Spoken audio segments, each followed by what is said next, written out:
পৃথিবীতে মায়ের মতো আপন কেহ নাই। সে আমাদেরকে ছোট থেকে সে জনম দুঃখী মা লালন পালন করেছে অনেক কষ্টে দুঃখে।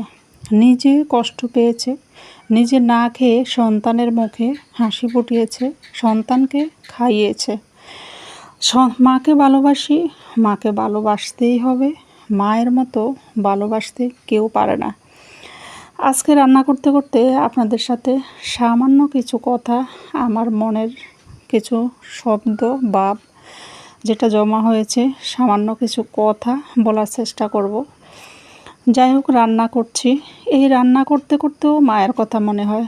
মা যে কত কষ্ট করে আমাদেরকে, আমরা কতগুলো ভাই বোন রান্না করে খাওয়ানো থেকে শুরু করে গোসল করানো, পড়ানো, সব কিছুই তো মা করেছে।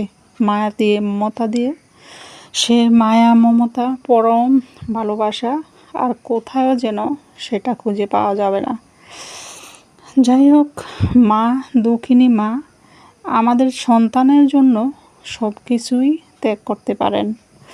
সন্তানের জন্য সব দুঃখ ভুলে সন্তানের মুখে হাসি ফোটান সেই মা। মায়ের নামে যারা অশ্লীলভাবে কথা বলে, মাকে দোষারোপ করে কথা বলে, একতরফা কখনোই মায়ের দোষ হতে পারে না। মা সন্তানকে ভালোবেসে ছোট থেকে বড় করেছে। মা সন্তানকে উচ্চশিক্ষিত করা পর্যন্ত মা পিছনে পিছনে লেগে থাকে। ছেলের বউ যদি ছেলেকে অনেক ভালোবাসে, ছেলের ফ্যামিলিকেও ভালোবাসতেই হবে। কারণ হলো, ছেলে তো দুনিয়াতে একা আসেনি। ছেলের মা বাবা আছে, ভাই বোন আছে। সবাইকে মেনটেন করেই চলতে হবে। ছেলের ফ্যামিলির সবাই বুঝে শুনেই ছেলের বউকে নিয়ে আসে, ছেলের বউকে ভালোবেসে নিয়ে আসে। অযত্ন অবহেলা রাখবে সেটা ভেবে নিয়ে আসে নাই। কিন্তু পরিস্থিতির কারণে হয়তো অনেক কিছু হয়ে যায়, সেটা আর নাই বললাম। সেটা হয়তো দুইও পক্ষে থেকেই হয়, খালি যে মায়ের জন্য হয় তা তো না।